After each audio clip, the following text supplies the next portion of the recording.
विचारशील पुरुष को चाहिए कि बड़ी सावधानी से सत्वगुण के सेवन से रजोगुण और तमोगुण को जीत ले, इंद्रियों को वश में कर ले और मेरे स्वरूप को समझकर मेरे भजन में लग जाए। आसक्ति को लेशमात्र भी न रहने दे। योगयुक्ति से चित्तवृत्तियों को शांत करके निरपेक्षता के द्वारा सत्वगुण पर भी विजय प्राप्त कर ले। इस प्रकार गुणों से मुक्त होकर जीव अपने जीव भाव को छोड़ देता है और मुझसे एक हो जाता है। जीवलिंग शरीर रूप अपनी उपाधि जीवत्व से तथा अंतःकरण में उदय होने वाली सात्वादी गुणों की वृत्तियों से मुक्त होकर मुझ ब्रह्मा की अनुभूति से एकत्व दर्शन से पूर्ण हो जाता है और वह फिर बाह्य अथवा आंतरिक किसी भी विषय में नहीं जाता। भगवान श्री कृष्ण कहते हैं, उद्धव जी, यह मनुष्य शरीर मेरे स्वरूप ज्ञान की प्राप्ति का मेरी प्राप्ति का मुख्य साधन है। इसे पाकर जो मनुष्य सच्चे प्रेम से मेरी भक्ति करता है वह अंतःकरण में स्थित मुझ आनंद स्वरूप परमात्मा को प्राप्त हो जाता है। जीवों की सभी योनियां, सभी गतियां त्रिगुणमयी हैं। जीव ज्ञान निष्ठा के द्वारा उनसे सदा के लिए मुक्त हो जाता है। सत्वरज आदि गुण जो दिख रहे हैं वे वास्तविक नहीं हैं, माया मात्र हैं। ज्ञान हो जाने के बाद पुरुष उनके बीच में रहने पर भी, उनके द्वारा व्यवहार करने पर भी उनसे बंधता नहीं। इसका कारण यह है कि गुणों की वास्तविक सत्ता ही नहीं है। साधारण लोगों को इस बात का ध्यान रखना चाहिए कि जो लोग विषयों के सेवन और उदर पोषण में ही लगे हुए हैं, उन असत पुरुषों का संग कभी न करे, क्योंकि उनका अनुगम करने वाले पुरुष की वैसी ही दुर्दशा होती है जैसे अंधे के सहारे चलने वाले अंधे की। उसे तो घोर अंधकार में ही भटकना पड़ता है। उद्धव जी, पहले तो परम यशस्वी सम्राट इलानंदन पुरूरवा उर्वशी के विरह से अत्यंत बेसुध हो गया था। पीछे शोक हट जाने पर उसे बड़ा वैराग्य हुआ और तब उसने यह गाथा गाई। राजा पुरूरवा नग्न होकर पागल की भांति अपने को छोड़कर भागती हुई उर्वशी के पीछे अत्यंत विह्वल होकर दौड़ने लगा और कहने लगा, देवी निष्ठुर हृदय, थोड़ी देर ठहर जा, भाग मत। उर्वशी ने उनका चित्त आकृष्ट कर लिया था। उन्हें तृप्ति नहीं हुई थी। वे क्षुद्र विषयों के सेवन में इतने डूब गए थे कि उन्हें वर्षों की रात्रियां न जाती मालूम पड़ी और न तो आती। पुरूरवा ने कहा, हाय हाय, भला मेरी मूर्ता तो देखो, कामवासना ने मेरे चित्त को कितना कलुषित कर दिया। उर्वशी ने अपनी बाहुओं से मेरा ऐसा गला पकड़ा कि मैंने आयु के न जाने कितने वर्ष खो दिए। ओह, विस्मृति की भी एक सीमा होती है। हाय हाय, इसने मुझे लुट लिया। सूर्य अस्त हो गया या उदित हुआ यह भी मैं न जान सका। बड़े खेद की बात है कि बहुत से वर्षों के दिन पर दिन बीतते गए और मुझे मालूम तक न पड़ा। अहो, आश्चर्य है। मेरे मन में इतना मोह बढ़ गया जिसने नरदेव शिखामणि चक्रवर्ती सम्राट मुझ पुरूरवा को भी स्त्रियों का क्रीड़ामृग, खिलौना बना दिया। देखो, मैं प्रजा को मर्यादा में रखने वाला सम्राट हूँ। वह मुझे और मेरे राजपाट को तिनके की तरह छोड़कर जाने लगी और मैं पागल नंगढंग रोता बिलखता उस स्त्री के पीछे दौड़ पड़ा। हाय हाय, यह भी कोई जीवन है। मैं गधे की तरह दुलत्तियां सहकर भी स्त्री के पीछे पीछे दौड़ता रहा। फिर मुझ में प्रभाव, तेज और स्वामित्व भला कैसे रह सकता है। स्त्री ने जिसका मन चुरा लिया उसकी विद्या व्यर्थ है। उसे तपस्या, त्याग और शास्त्राभ्यास से भी कोई लाभ नहीं और इसमें संदेह नहीं कि उसका एकांत सेवन और मौन भी निष्फल है। मुझे अपनी ही हानि लाभ का पता नहीं, फिर भी अपने को बहुत बड़ा पंडित मानता हूँ। मुझ मूर्ख को धिक्कार है। हाय हाय, मैं चक्रवर्ती सम्राट होकर भी गधे और बैल की तरह स्त्री के फंदे में फंस गया। मैं वर्षों तक उर्वशी के होठों की मादक मदिरा पीता रहा, पर मेरी कामवासना तृप्त न हुई। सच है, कहीं आहुतियों से अग्नि की तृप्ति हुई है। उस उल्टा ने मेरा चित्त चुरा लिया। आत्माराम जीवन मुक्तों के स्वामी इंद्रियातीत भगवान को छोड़कर और ऐसा कौन है जो मुझे उसके फंदे से निकाल सके।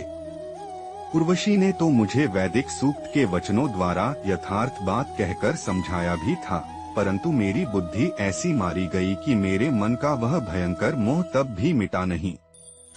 जब मेरी इंद्रियां ही मेरे हाथ के बाहर हो गईं, तब मैं समझता भी कैसे। जो रस्सी के स्वरूप को न जानकर उसमें सर्प की कल्पना कर रहा है और दुख ही हो रहा है, रस्सी ने उसका क्या बिगाड़ा है। इसी प्रकार इस उर्वशी ने भी हमारा क्या बिगाड़ा, क्योंकि स्वयं मैं ही अजितेंद्रिय होने के कारण अपराधी हूँ।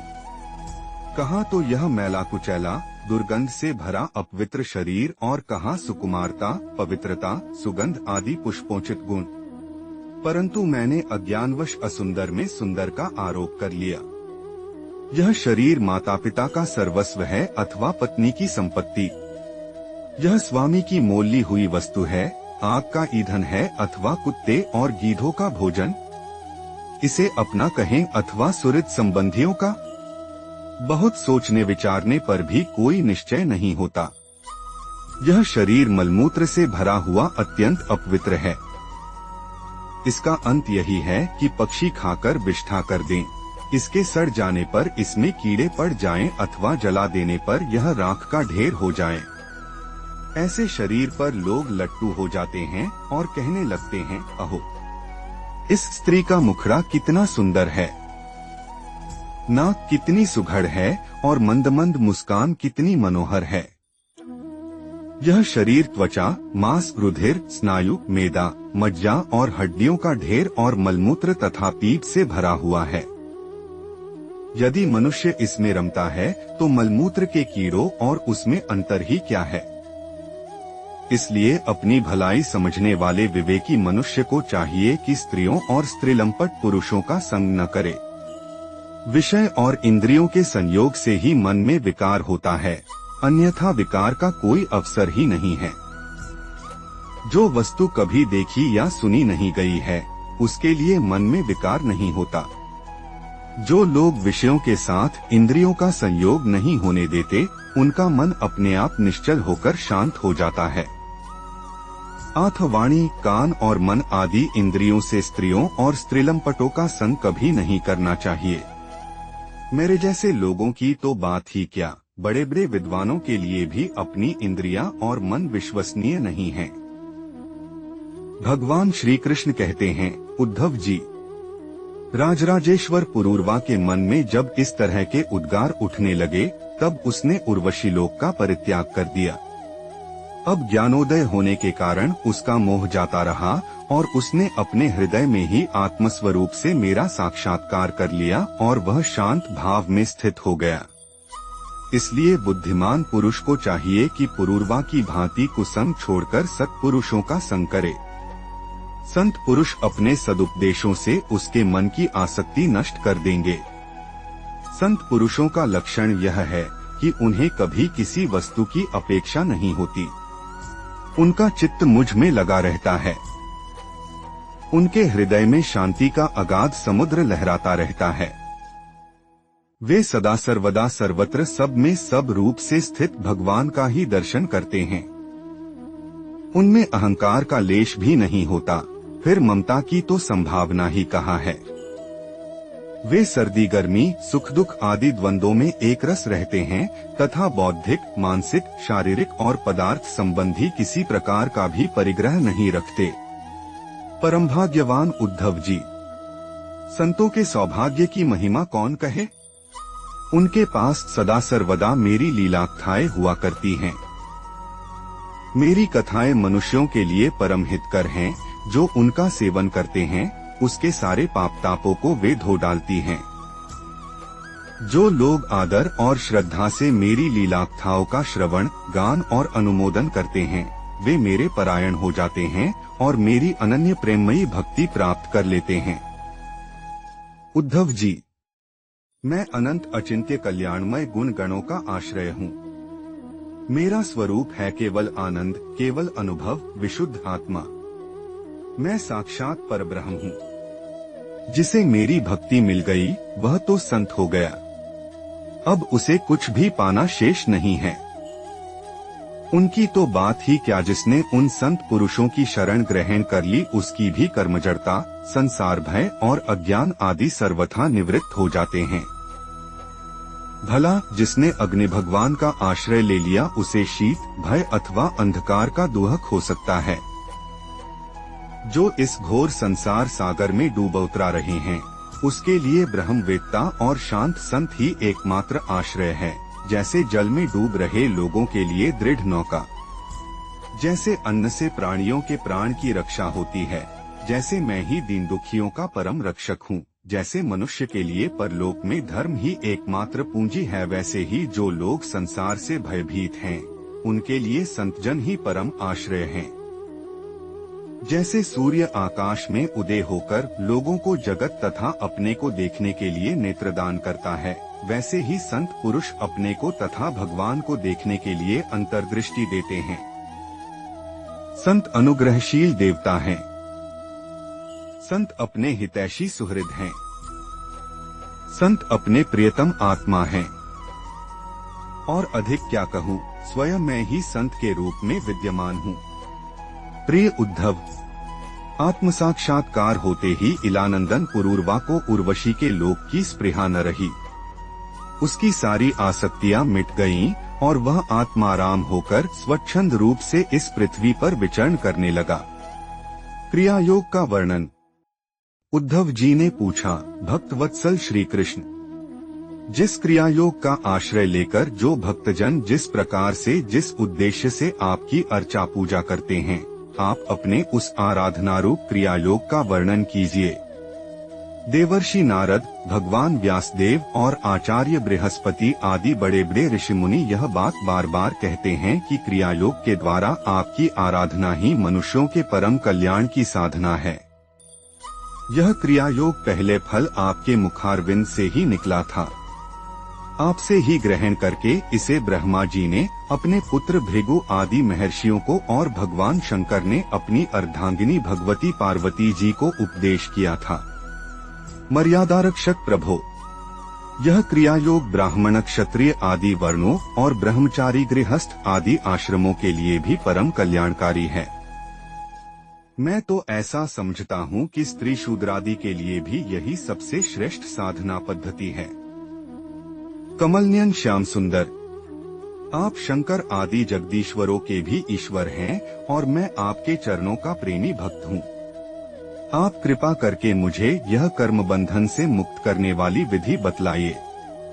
भगवान श्री कृष्ण ने कहा, उद्धव जी, कर्मकांड का इतना विस्तार है कि उसकी कोई सीमा नहीं है, इसलिए मैं उसे थोड़े में ही पूर्वापर क्रम से विधि पूर्वक वर्णन करता हूँ। मेरी पूजा की 3 विधियां हैं, वैदिक, तांत्रिक और मिश्रित। इन तीनों में से मेरे भक्त को जो भी अपने अनुकूल जान पड़े उसी विधि से मेरी आराधना करनी चाहिए। पहले अपने अधिकारानुसार शास्त्रोक्त विधि से समय पर यज्ञोपवीत संस्कार के द्वारा संस्कृत होकर द्विजत्व प्राप्त करे, फिर श्रद्धा और भक्ति के साथ वह किस प्रकार मेरी पूजा करे, इसकी विधि तुम मुझसे सुनो। भक्ति पूर्वक निष्कपट भाव से अपने पिता एवं गुरु रूप मुझ परमात्मा का पूजा की सामग्रियों के द्वारा मूर्ति में, वेदी में, अग्नि में, सूर्य में, जल में, हृदय में अथवा ब्राह्मण में चाहे किसी में भी आराधना करे।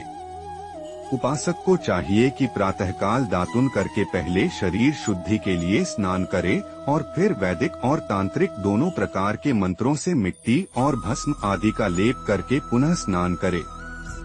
इसके पश्चात देवोक्त संध्यावंदनादि नित्य कर्म करने चाहिए। उसके बाद मेरी आराधना का ही सुदृढ़ संकल्प करके वैदिक और तांत्रिक विधि से कर्म बंधनों से छुड़ाने वाली मेरी पूजा करे।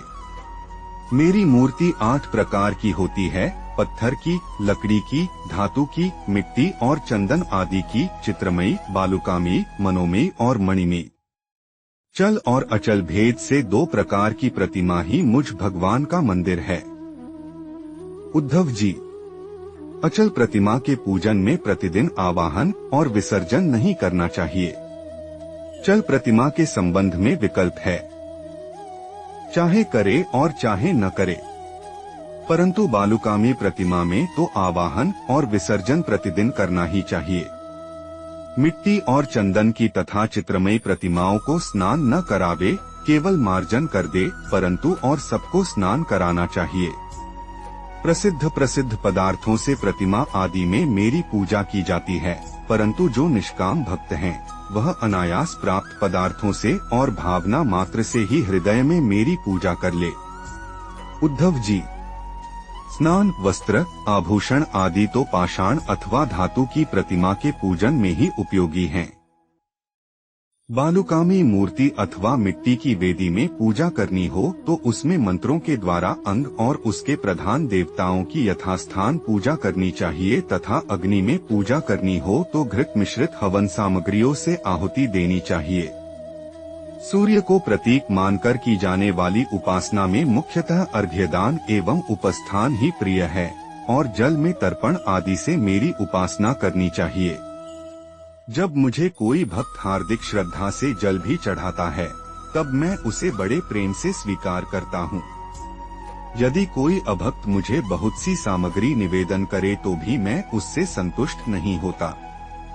जब मैं भक्ति श्रद्धा पूर्वक समर्पित जल से ही प्रसन्न हो जाता हूँ, तब गंध, पुष्प, धूप, दीप और वैनेद्य आदि वस्तुओं के समर्पण से तो कहना ही क्या है।